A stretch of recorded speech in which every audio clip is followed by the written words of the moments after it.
super mom, first time kumain ni Butiki ng taho. Nagwawala. Kasi gusto niya non-stop ang subo. Ayaw niya hinto-hinto subo.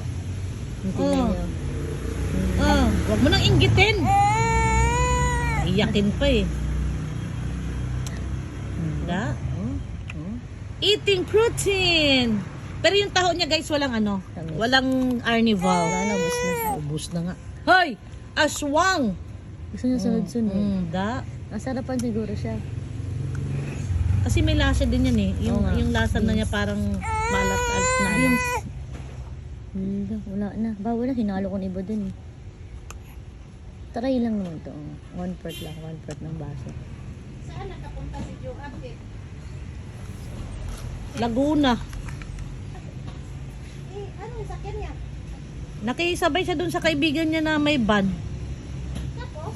Birthday kasi nung kaibigan niya. In-invite siya. Ala, no more! Ala, iiyak na to. Putik na yun. Sana tinimplan mo na ng ano. Hindi ko alam na gusto Cerelac. na to eh. Oh.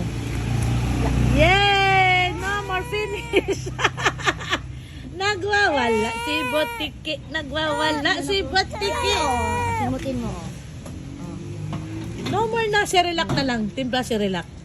Ang laki ng bodega mo ha, ka-baby-baby ka ha. Kawawa. Pinatikim na ng taho guys, 1/4 ng baso.